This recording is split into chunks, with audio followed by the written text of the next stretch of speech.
আমরা ওয়াজের অনুমতি নিলাম, ওয়াজে এসে রাজনৈতিক বক্তব্য দেন। কিরে ভাই, আমি ইউনূস সাহেবকে বলে দিছি সাথে সাথে গ্রেপ্তার।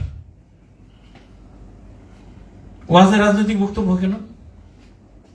যতগুলো ওয়াজের পারমিশন 1 মাসে আমার কাছ থেকে নিচ্ছে বুঝছেন, তাতে তো হুজুরি অর্ধেক হয়ে যাওয়ার কথা চাঁদপুরের।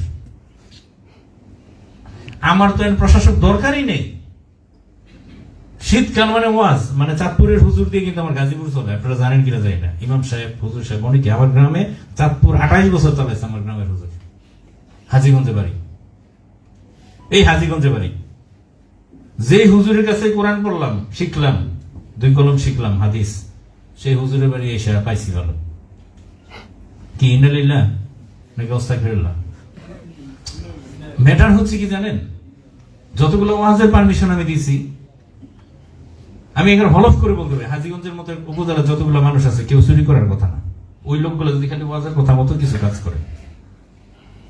শীতকাল আসলে ওয়াজের সংস্কৃতি আছে আমাদের বাংলাদেশের সব জায়গায় হয়, আল্লাহর দিনে আলোচনা হয়। আপনারা আলোচনা করবেন, কিন্তু এমন কিছু আলোচনা করেন না যেটা আজকে উনি একটা কথা বলছে, উনি উইথড্র করতে বলছে, আমি ডিসিশন নাকি এটা খেলা চলা উচিত, এটা কি রাজনৈতিক মঞ্চ? আমি প্রশাসনের মানুষ, আপনাদের সাথে কাজ করব, আপনাদের নিয়ে কাজ করব। আমি যদি এখানে বলি যে হাজীগঞ্জের উন্নয়ন করে ভাষায় ফেলবো, আপনাদের ছাড়া কি সম্ভব? ইউনূস সাহেব কি পারবে? আমাদের ওসি সাহেব কি পারবে? নতুন মানুষ, বললামই তো, কানারে যা দেখাবেন তাই দেখবে। এরা হচ্ছে কানার মতো, এদেরকে যা দেখাবেন তাই দেখবে। কিন্তু আমাদের বিধিবিধান আছে, আইন আছে, যেটা হচ্ছে সিভিল সার্ভিসের সৌন্দর্য বলা হয়।